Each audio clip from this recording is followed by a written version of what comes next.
জিম্বাবুর বিপক্ষে 5 ম্যাচ টি-20 সিরিজের দ্বিতীয় টি-20 ম্যাচে 9 রানের এক জয় তুলে নেয় বাংলাদেশ ক্রিকেট টিম। প্রথমেই বাংলাদেশ ক্রিকেট টিম টসে হেরে ব্যাটিংয়ে নামে। প্রথমে ব্যাটিং করতে নেমে নির্ধারিত 20 ওভারে 5 উইকেটে 165 রান সংগ্রহ করতে পেরেছিল। বাংলাদেশের হয়ে দুর্দান্ত ব্যাটিং করেছেন তৌহিদ হৃদয়। তিনি 38 বলে 57 রান সংগ্রহ করতে পেরেছিলেন। দ্বিতীয় সর্বোচ্চ করতে পেরেছিলেন জাকের আলী, উইকেট কিপারের ব্যাটার।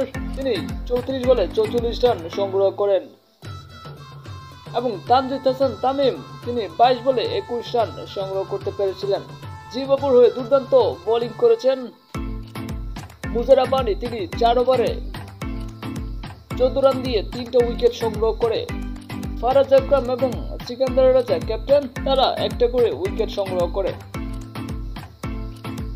দ্বিতীয় ইনিংসে 166 রানের জয় লক্ষ্যে ব্যাটিংয়ে নামে জিম্বাবুয়ে ক্রিকেট টিম।